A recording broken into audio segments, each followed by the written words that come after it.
सबसे बड़ी बात यह है कि कांग्रेस का जो इस बार का परफॉर्मेंस है वो अब तक का सबसे बेस्ट परफॉर्मेंस है। पिछले 5 बार के चुनाव के नतीजों को अगर उठाकर देखा जाए तो चाहे वोट शेयरिंग की बात हो या फिर सीट्स की बात हो, तेजी, आंकड़ों में बढ़ोतरी, यहां पर ये वाकई कांग्रेस के लिए संजीवनी के तौर पर क्या काम करने वाली है अमित जी, ये भी बड़ा सवाल है। दूसरी एक और जो मैं आपसे सवाल पूछ रही हूं वो ये कि कांग्रेस की जो गारंटीज थी क्या उन्होंने काम किया या फिर जो इन्होंने फॉर्मूला सेट किया उस फॉर्मूले ने कांग्रेस के लिए अब यहां पर काम किया?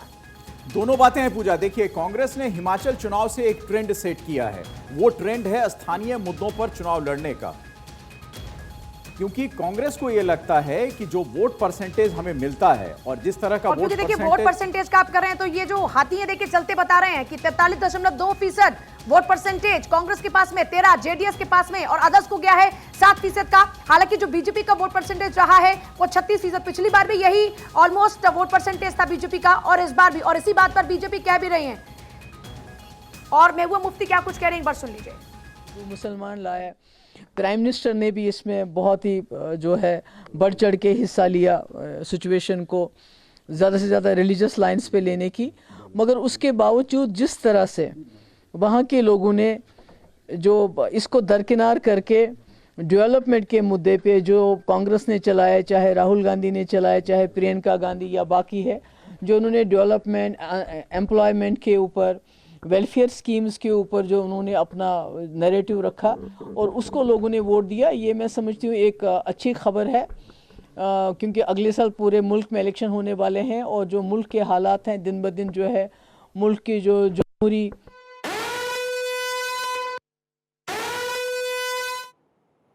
और देखिए बड़ी खबर रुझानों में, कांग्रेस को पूर्ण बहुमत 133 का आंकड़ा, 113 चाहिए लेकिन कांग्रेस के पास में 133 सीटें, 133 सीटों पर आगे बढ़ी हुई है कांग्रेस। और डीके शिव कुमार ने सबसे पहले जीत दर्ज कराई थी और करीब 1 लाख वोटों से डीके शिव कुमार जीते हैं। बसवराज बोम्मई भी जीत चुके हैं। रुझानों में कांग्रेस को पूर्ण बहुमत, चारों तरफ खुशी का माहौल, कांग्रेस के कार्यकर्ता नाच रहे हैं, गा रहे हैं, थिरक रहे हैं, लड्डू बांट रहे हैं और आपस में गले मिलकर आज इस जीत के जश्न को मना रहे हैं। सुबह सवेरे से लगातार ऐसी शानदार तस्वीरें कांग्रेस के मुख्यालय से आ रही हैं, वो चाहे दिल्ली की बात हो या फिर बेंगलुरु की हो, चारों तरफ आप देखेंगे। बड़ी बात यह है कि जय बजरंगबली का उद्घोष आपने बीजेपी के मंचों से सुना होगा, लेकिन आज जब कांग्रेस के कार्यकर्ताओं ने अपनी पार्टी की जीत को देखा तो जोर जोर से जय बजरंगबली का उद्घोष करना शुरू कर दिया। साथ ही साथ प्रियंका गांधी भी जाखू मंदिर पहुंचती। और यही नहीं पूजा, सबसे बड़ी बात, कांग्रेस मुख्यालय पर बजरंगबली के रूप में एक शख्स को लाया भी गया। वो गदा और उसी तरह के हाव भाव भावभंगिमा में थे और लोग वहां लड्डू बांट रहे थे। तो कांग्रेस ने ये बताने की कोशिश की है, कांग्रेस ने ये बताने की कोशिश की कि बजरंगबली का जो आशीर्वाद है वो उन्हें भी मिला है। और ये देखिए एक और तस्वीर आई है जहां पर गदा लेकर राहुल गांधी खड़े हैं। तो बिल्कुल, और वही पटका भी उन्होंने पहना हुआ है, वो केसरिया रंग का। तो अब इसे क्या कहा जाए, इसे किस तरीके से देखा जाए? क्या ये कि कांग्रेस ने भी अपनी स्ट्रैटेजी में बदलाव कर लिया है? क्योंकि हमने देखा कि हमला इस लिहाज से बोला जा कि ये बजरंगबली के खिलाफ में है या हिंदुओं के खिलाफ में है, इनको बजरंगबली से बैर है। बिल्कुल, और जिस तरह का माहौल बनाया गया था, खासतौर पे बजरंग दल पर बैन को लेकर कांग्रेस खुद उहापोह की स्थिति में आ गई थी और कांग्रेस के अंदर भी ये आवाज आ रही थी कि क्या हमने ये गलत फैसला ले लिया। लेकिन मैं बताऊं आपको, मल्लिकार्जुन खड़गे से उस दौरान मेरी बात हुई थी और उन्होंने कहा था कि बिल्कुल गलत फैसला नहीं है। हमने एक सर्वे कराया है जिसमें 2-3 जगहों को छोड़कर ये कहीं इफेक्ट नहीं रखता है। और आशीष हमारे साथ लगातार बने। आशीष, क्या तस्वीरें दिखाएंगे फिलहाल आप हमारे दर्शकों को?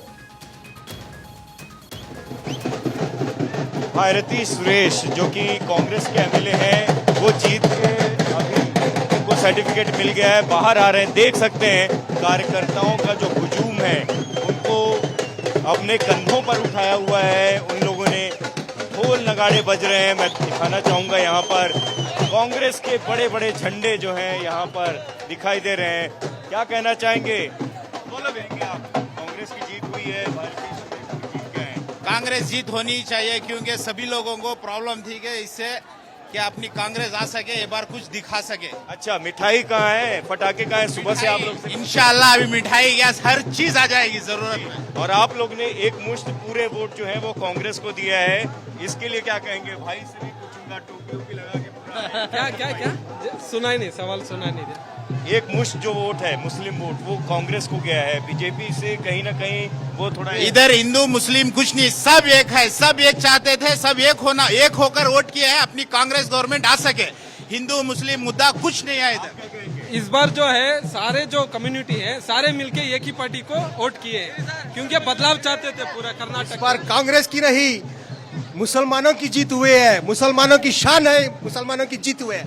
आप देख सकते हैं कि जो जातीय और धर्म की राजनीति है वो किस तरीके से कांग्रेस ने उसको भुनाया है। क्योंकि बजरंगबली का जब प्रधानमंत्री मोदी ने नाम लिया उसके बाद से जो मुस्लिम वोटर्स हैं वो पूरी तरीके से पोलराइज हो गए, जबकि हिंदू वोट पोलराइज करने की कोशिश चलिए की जा रही है। पोलराइजेशन की बात की जा रही है, लेकिन वहां के वोटर्स कह रहे हैं कि यहाँ पर पोलराइजेशन जैसा कुछ नहीं है, हम तो विकास चाहते हैं। कर्नाटक चुनाव को लेकर कांग्रेस से बड़ी खबर इस वक्त आ रही है। कर्नाटक के सभी विधायकों की होगी बाड़ाबंदी। होटल श्रृंगेरी या किसी रिजॉर्ट में यह बाड़ाबंदी होगी। संभवतः कांग्रेस सीएलपी की बैठक कल, कांग्रेस 2 ऑब्जर्वर करेगी नियुक्त, 2 ऑब्जर्वर सीएलपी की बैठक करवाएंगे आयोजित। यह बड़ी खबर इस वक्त सीएम को लेकर आलाकमान फैसला करेगा। कांग्रेस विधायक आलाकमान पर छोड़ सकते हैं फैसला। डीके शिव कुमार, सिद्धारमैया दिल्ली आ सकते हैं, खड़गे के साथ दिल्ली आ सकते हैं दोनों। सोनिया गांधी के अंतिम फैसले के संकेत देखना होगा कि सीएम फेस कौन तय करेगा। सीएम फेस दिल्ली में घोषित होगा या फिर होगा कर्नाटक में, श्रृंगेरी में यह बैठक हो सकती है या फिर किसी रिजॉर्ट में। अदिति नागर हमारे साथ हमारी पॉलिटिकल एडिटर इस वक्त है। अदिति, खड़गे के साथ दिल्ली आ सकते हैं सिद्धारमैया भी और डीके शिव कुमार भी। सोनिया गांधी का होगा आखिरी फैसला और लग जाएगी नाम पर आखिरी मुहर। अभी जो डीके शिव कुमार थे, उन्होंने नतीजे देख के जब उन्होंने मीडिया को बाइट दी, उनकी आंखों में आंसू आ गए। उन्होंने ये कहा कि तब मेरे को बीजेपी ने जेल भेजा तो सोनिया गांधी मुझसे मिलने आई थी, पार्टी ने मुझ पर विश्वास करा और किसी एक व्यक्ति की जीत नहीं है, ये जीत पूरी पार्टी की है, सभी कार्यकर्ताओं की है। अब आपने कहा कि बाड़ेबंदी, दरअसल कुछ समय पहले बार बार आंखों में उछाल और गिरावट आ रही थी। उस समय कमलनाथ का ये बयान आया था कि खरीद फरोख्त कर सकती है। ऐसे में देखिए सीएलपी की बैठक होनी है, लेकिन अब कितने सारे विधायक आएंगे कि यहाँ पर श्रृंगेरी में उनको रोका जा सकता है। लेकिन खरीद फरोख्त का डर जो है वो अब कम होता नजर आ रहा है आंकड़ों को मद्देनजर। लेकिन अब डर शुरू हो रहा है किसी और बात का। डर इस बात का है कि अब सीएम कुर्सी संभालेगा कौन। तो ऐसे में ये माना जा रहा है कि 2 ऑब्जर्वर पहले नियुक्त किए जाएंगे, जो कल दोपहर तक सीएलपी की बैठक होगी। इस बीच में ये भी माना जा रहा है कि मल्लिकार्जुन खड़गे जो कि राष्ट्रीय अध्यक्ष हैं, वो जयपुर यहाँ पर है बेंगलोर में, और संभवतः वो डीके शिव कुमार और सिद्धारमैया को लेकर दिल्ली जा सकते हैं, क्योंकि अंतिम फैसला तो सोनिया गांधी राहुल गांधी ही लेंगे कि कुर्सी किसके पास जाएगी। ऐसे में तमाम तरीके से प्रयास चल रहे हैं कि कल दिल्ली जाएंगे या फोन पर बातचीत होगी। और ये भी माना जा रहा है कि विधायकों का वो फैसला ये होगा कि जो आलाकमान तय करे वो उनका फैसला होगा। बहुत लंबे समय बाद जीत इस तरह से झोली में आई है, ऐसे में इसको सेलिब्रेट करने का मौका है। लेकिन एक बार फिर इस बात के कयास लगने शुरू हो गए हैं कि क्या कुर्सी को लेकर कोई अनहोनी तो नहीं हो जाएगी, कुर्सी को लेकर एक बार फिर दो फाड़ तो नहीं हो जाएगा, क्योंकि ज्यादा वक्त पुराना नहीं है, लगभग 5 से 7 दिन पुराने ही दोनों की तस्वीरें आई थी आपस में बातचीत करते हुए, और सिद्धारमैया डीके शिव कुमार ये बात करते हुए नजर आए थे कि जैसे ही हम सरकार जीतेंगे तो पहली कैबिनेट में ही हमने जो वादे करे हैं 5 जो हमने 5 बड़े वादे करे उसको हम पहली कैबिनेट की बैठक में अप्रूव कराएंगे। तो ऐसे में क्या कुछ होता है, लेकिन ये फैसला अभी राहुल गांधी भी बाइट देने वाले हैं। बहुत शुक्रिया आपका फिलहाल इस पूरी जानकारी के लिए। तो देखिए बड़ी बात यह है कि अब कौन मुख्यमंत्री का चेहरा होगा, बात यहां पर है। और जिस बाड़ाबंदी का जिक्र हो रहा था, देखिए आप जब ये लग रहा था कि थोड़े से आंकड़े ऊपर नीचे हो रहे थे, बाकी शुरुआती अगर दौर की बात करते जब रुझान आने शुरू हुए थे उस दौरान में कभी आंकड़ा 85, 95, 100, 105 जब इस तरीके से इर्द गिर्द घूम रहा था तभी चॉपर बुक हो गए थे। तब ये था कि इनको ले जाया जाएगा, रिजॉर्ट पे रखा जाएगा, होटल के कमरे बुक कर दिए गए हैं और वहां पर इनको रखा जाएगा। बड़ी खबर इस वक्त और आ रही है, जालंधर लोकसभा उपचुनाव में आम आदमी पार्टी की बड़ी जीत पर बोले अरविंद केजरीवाल। जालंधर में 34% वोट मिले हैं, कांग्रेस के गढ़ में आम आदमी पार्टी की जीत, यह बड़ी खबर इस वक्त। देखिए वैसे भी लगातार जो आंकलन है वो यही है कि कांग्रेस का जो वोट बैंक है वो खिसक कर पूरी तरीके से आम आदमी पार्टी के पक्ष में गया है। और अब अरविंद केजरीवाल ने कहा है कि हमारे पास में जो लगातार वोट परसेंटेज में इजाफा हो रहा है कि कांग्रेस से गढ़ में हमारी बड़ी जीत है और जालंधर में 34% वोट हमको मिले हैं। कांग्रेस का गढ़ कहा जाता था, लेकिन यहां पर भी आम आदमी पार्टी की जीत। ये उनकी जीत है। अरविंद केजरीवाल जी ने बहुत टाइम दिया पंजाब के लिए और अलग अलग भी गए हम, और जितने भी वॉलंटियर और अहदेदार साहबान थे उन सबकी जीत है। मैं जिन्होंने हमें मान सम्मान दिया, हम पर फूलों की वर्षा की, हमको अपने अपने कहीं ना कहीं बुला के मान सम्मान दिया, हमारी इज्जत की, मैं उनको तो बधाई देना ही चाहता हूं दिल से। लेकिन जिन्होंने हमको गालियां दी, हमारे बारे में आपत्तिजनक टिप्पणियां की, अनाप शनाप बोला, पर्सनल लाइफ के बारे में, उनको भी मैं कहता हूं कि वो भी उनका भी भला हो। अब उनको शायद पता चल गया होगा कि ये बातें पुरानी हो चुकी हैं कि किसी पर कोई भी इल्ज़ाम लगा दो, ये हो गया वो हो गया, लोग इस पर ध्यान। देखिए, कर्नाटक विधानसभा चुनाव के साथ साथ आप चाहे पंजाब की बात करें और या फिर यूपी की स्मार्ट सीट की बात करें, तो कई राज्यों में उपचुनाव भी, साथ ही साथ निकाय चुनाव के भी नतीजे आज ही आ रहे हैं और तमाम तस्वीरें लगातार हम आपको दिखा रहे हैं। फिलहाल हमारे साथ में कर्नाटक विधानसभा चुनाव में जो इस वक्त जीत कांग्रेस को कंफर्म तौर पर मिलती नजर आ रही है, क्योंकि रुझान अभी 1:30 बजे तक ये क्लियर कर चुके हैं कि 133 का आंकड़ा, और इसमें अभी जो कोई बदलाव होने वाला नहीं। सूर्य प्रकाश मैथिल हमारे साथ में इस वक्त हैं और साथ ही साथ हमारे साथ में ज्योति जी भी लगातार बने हुए हैं। अमित जी, तो मैथिल जी, क्या हो गया कर्नाटक में? कुछ जादू चला नहीं भारतीय जनता पार्टी का खास? धन्यवाद। पहले तो आपको, आपके सभी दर्शकों को भारत माता की जय, वंदे मातरम, और कर्नाटक की जनता को भी बहुत बहुत बधाई। उन्होंने जो अपना मताधिकार का प्रयोग किया था उसका रिजल्ट आज सबके सामने। लेकिन आज जो निर्णय आया है, मैं ये कहूँ अगर कि कर्नाटक की जो क्षेत्रीय के नेतृत्व था, प्रदेश नेतृत्व, उसके अंदर जिस प्रकार से आपस में झगड़ा था, ये उसका रिजल्ट मैं देखूंगा। क्योंकि कोस्टल जो कर्नाटका है, उस कोस्टल कर्नाटका में जिस प्रकार से गुटबाजी थी और लिंगायत का जिस प्रकार से सर, मैं इसमें एक बार आपको रोकूंगी और एक बात यहाँ पर जोड़ना चाहूंगी। पर बीजेपी तो लगातार ये दावा करती रही है ना कि हमारे यहाँ पर पार्टी की जीत एक बड़ा मोटो होता है, यहाँ पर मैं, तू, या ये सब बात नहीं होती। यहाँ पर हम एक और बात मैं जोड़ना चाहूंगा, मैथिल जी से उसका जवाब भी चाहूंगा, चूंकि मैथिल जी इस विषय पर काफी रोचक टिप्पणी देते भी रहे हैं। ये बात तो सर्वविदित थी कि येदुरप्पा और बसवराज बोम्मई दोनों लिंगायत समाज से आते हैं, और जिस तरह बाद में पहली बार येदुरप्पा जी दिल्ली आते हैं, नाराज होकर जाते हैं, फिर उनको टिकट आवंटन में इतनी सीटें दी जाती है, तो ये तमाम चीजें तो केंद्रीय नेतृत्व के पास थी। और उसके बाद सबसे बड़ी बात जो हुई कि वहां के क्षेत्रीय नेताओं के अलावा प्रधानमंत्री मोदी, गृहमंत्री अमित शाह और जेपी नड्डा, इन्होंने जितनी मेहनत की, क्या वहां क्षेत्रीय नेता इनकी मेहनत को वहां घर घर पहुंचा नहीं पाए? नहीं, मैं बहुत ही साफ मन से एक बात तो स्वीकार करूंगा कि कहीं ना कहीं केंद्रीय नेतृत्व की मेहनत जो है उसको प्रदेश का जो नेतृत्व है वो भुना नहीं पाया। माननीय प्रधानमंत्री जी ने अपने रोड शोज किए, और आप देखिए जहां जहां उन्होंने रोड शोज किए वहां पर भारतीय जनता पार्टी को आशातीत जो है वो सफलता मिली है। आप चाहे बेंगलुरु सिटी की बात कर लीजिए, वहां पर जिस प्रकार का एज पिछले चुनावों में कांग्रेस को मिला था वो इस बार के चुनावों में नहीं मिला। लेकिन मैं एक बात बहुत साफ गोई से स्वीकार करूंगा कि कोस्टल जो कर्नाटका है, जो कि भारतीय जनता पार्टी का गढ़ है, 19 सीटों में से 16 सीटें पिछली बार भारतीय जनता पार्टी जीती थी।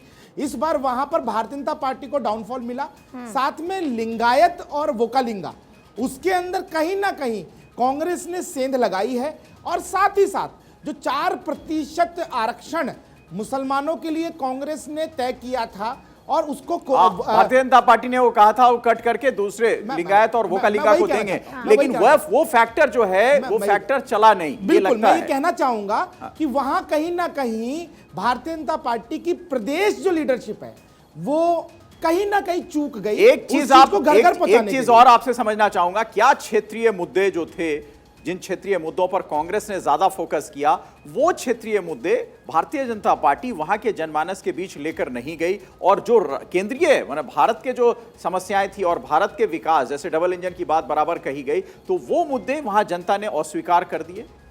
नहीं, देखिए, मैं आपको बहुत ही साफगोई से कहूंगा कि भारतीय जनता पार्टी को जो पिछली बार वोट शेयर मिला था, लगभग वही वोट शेयर उन्होंने बरकरार रखा है। उसमें सीटें नहीं हुई, वोट शेयर ठीक है, वोट शेयर तो अच्छी बात है। वोट शेयर तो कांग्रेस का इजाफा भी हुआ ना। और पिछली बार मैथिल जी वोट शेयर कांग्रेस का ज्यादा था, लेकिन सीटें कांग्रेस को कम आई थी, भारतीय जनता पार्टी का वोट शेयर कम था और सीटें ज्यादा आई थी। इस बार भी वोट शेयर जो है अमूमन भारतीय जनता पार्टी का उतना ही है, लेकिन सीटें जो है वो बहुत कम हो गई। ये सबसे बड़ा दिलचस्प एडिशन करना चाहूंगा। आप देखिए कि आप जो वर्तमान में वोट शेयर देख रहे हैं, उसके अंदर आप कोस्टल जो कर्नाटका है वहां पर भारतीय जनता पार्टी डिप की है, अर्थात वहां पे वोट शेयर कम मिला। Sir north Karnataka, coastal Karnataka, Mangalore के क्षेत्र, ये तमाम ऐसे क्षेत्र हैं जहां से कांग्रेस ने क्लीन स्वीप किया है।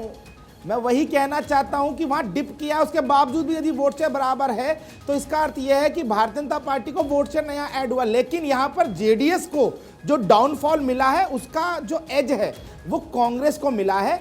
सामने आमने की टक्कर में भारतीय जनता पार्टी अपना वोट शेयर तो बचाने में सफल रही, लेकिन जो घर की झगड़ा जिसे कहते हैं ना, घर की राड़, उस राड़ ने भारतीय जनता पार्टी आपको कांग्रेस से इस बार जबरदस्त टक्कर मिली। गुजरात के चुनाव में, हिमाचल के चुनाव में, पूर्वोत्तर के राज्यों के चुनाव में आप बार बार ये कहते रहे कि कांग्रेस चुनाव प्रचार में है कहां, राहुल जी नजर नहीं आते। इस बार राहुल जी भी नजर आए, प्रियंका भी नजर आई, सोनिया भी नजर आई और खड़गे साहब भी नजर आए। तो कुल मिलाकर इस बार टक्कर भी तो मिली है जबरदस्त। नहीं पूजा जी, आप देखिए कर्नाटक के अंदर तो सदैव ट्रेंड रहा है कि एक सरकार आती है, उसके बाद दूसरी सरकार। यही तो बदलने की बात आप कह रहे हैं, यही तो बदलने की बात भारतीय जनता पार्टी कह रही थी कि उस ट्रेंड को हम बदल देंगे। नहीं, ये तो हम कहते हैं और हम तो कोशिश करते हैं, लेकिन हिमाचल में भी नहीं बदल पाए और कर्नाटक में भी नहीं बदल पाए। ये दो उदाहरण आ गए हैं। चलिए अब ज्योति सिंह के पास चलते हैं, कांग्रेस के प्रवक्ता है हमारे साथ जुड़े हुए।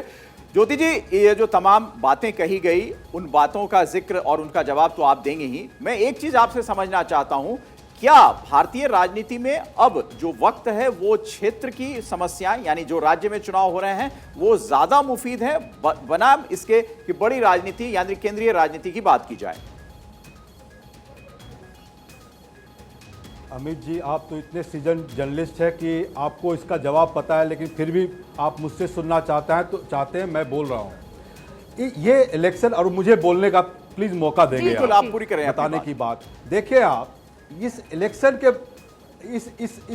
के बहुत मायने हैं, इस इलेक्शन के बहुत मायने हैं, बहुत दूर तक ये मायने हैं।